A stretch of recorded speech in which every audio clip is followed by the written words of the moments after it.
Ich fange auf Deutsch an. Wir leben in einer Welt, wo sich die offene Globalisierung zunehmend in eine abgeschlossene Handelssphärenpolitik entwickelt. Das ist schlecht für Europa, es ist schlecht für Deutschland und es ist schlecht für die Menschen in der Welt, weil dadurch die Produkte teurer werden und die arbeitsteilige Globalisierung leidet.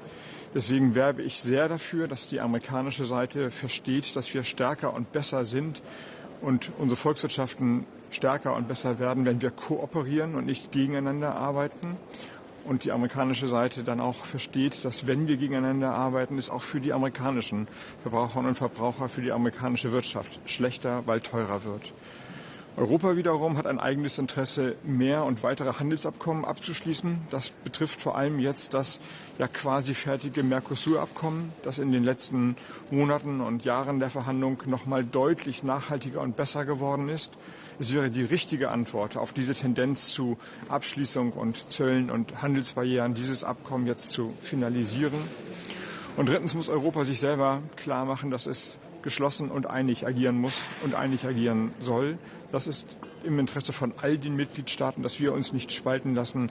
Das heißt, aus dieser Phase des Übergangs stärker und geschlossener und entschlossener hervorgehen, das ist, würde ich sagen, ein europäischer Imperativ. Keiner kann Interesse haben, das habe ich ja gerade gesagt, an einem Handelskonflikt mit den USA. Aber sich in den Staub zu werfen, wäre eben auch falsch. Der europäische Binnenmarkt ist für die amerikanische Wirtschaft genauso wichtig wie der amerikanische Markt für Europa. Das muss den Amerikanern klar sein. Wenn man Zölle erhebt, werden die Produkte im eigenen Land teurer. Die Inflation steigt. Daran kann eigentlich niemand ein Interesse haben. Deswegen setze ich noch darauf, dass die Kraft des besseren Argumentes dort gehört wird und sich dann auch durchsetzt. Aber in einem Modus des Duckmäusertums zu agieren, wäre auch falsch, denn die Argumente, aber auch die eigene Stärke sind doch so groß, dass man selbstbewusst auftreten kann. Herr Poland, says that fertilizers